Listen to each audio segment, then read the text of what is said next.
Kryeministri Edi Rama në podcastin Flasim foli për rapat e radhës në drejtim të digitalizimit të shërbimeve publike në vend, duke nënvizuar 2 projekte, identitetin digital dhe portën biometrike në aeroportin Nën Tereza. Kryeministri bëri të ditur se Shqipëria po përgatitet për një kapërcim teknologjik të rëndësishëm, ku karta e identitetit do të mund të përdoret në formë digjitale përmes celularit apo kompjuterit, duke u shtëruar në një portofol elektronik shumë funksional.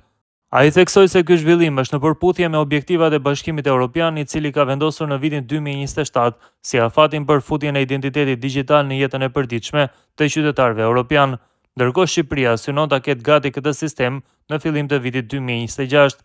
Në vijim, kryeministri prezantoi edhe projektin për portën biometrike në aeroportin Nën Tereza, e cila do të lejojë hyrje në vend pa ndalesa dhe pa kontroll tradicional të pasaportës, vetëm përmes verifikimit të pamjes dhe të dhënave të udhëtarit të lidhura elektronikisht.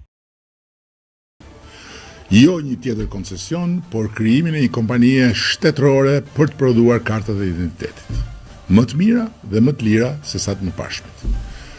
Kështu u krijua kompania Identitek, e cila e përballoi këtë sfidë plotësisht dhe ndërkohë është angazhuar për sfidën e re të identitetit digital, pra të kalimit të kartës së identitetit në celular apo në kompjuter dhe të funksionimit të saj si një portofol digital shumë funksional dhe shumë komod drejt për drejt nga telefoni.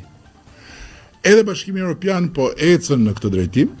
dhe ka vendosur që në vitin 2027 të jetë afati i futjes identitetit digital në jetën e përditshme të Europës dhe në aktivitetin e përditshëm të gjithë qytetarëve të Bashkimit Evropian. Shqipëria është gati, karta u prezantua, pra identiteti digital u prezantua si një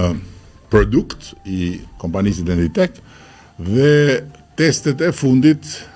janë në vijim në mënyrë që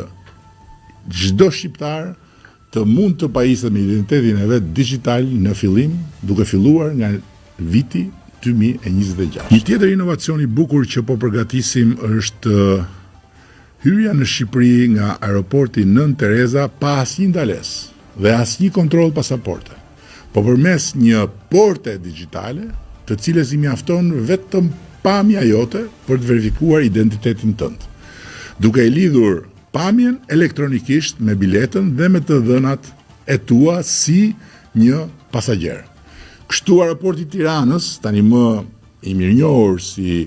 aeroporti me rritjen më të madhe për disa vite me radhë në Europë dhe si njëri ndër të parët aeroportet e Europës me kontrollin digital të pasaporteve, do të jetë i pari aeroport në Europë me portën digjitale të hyrjes. Tani, kur unë sjell këtë fjalën i pari në Europë, ndodh që disa që nuk e kuptojnë kontekstin ose që nuk duan ta kuptojnë kontekstin të fillojnë të zgërdhijen. Por nuk ka asnjë çudi këtu. Ne jemi larg sqenit parë në shumë drejtime, por fal bekimit të teknologjisë digjitale, jo ne, po fakti është se shumë vende edhe në Afrikë, edhe në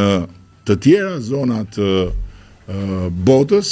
por edhe siç ndodhi për shembull me Estoninë, që ishte një vend i vogël, një vend i ri, ende i pa anëtarësuar në Bashkimin Evropian, mund të bëhen vende që pararendin në një zgjidhje apo në një zgjidhje tjetër. Pra,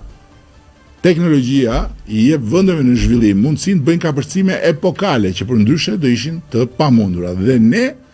po bëjmë çmos që të bëjmë sa më shumë kapërcime të tilla. Të mos harrojmë se jemi vendi që futi masivisht dhe praktikisht 95% të shërbimeve publike drejt për drejt online përmes platformës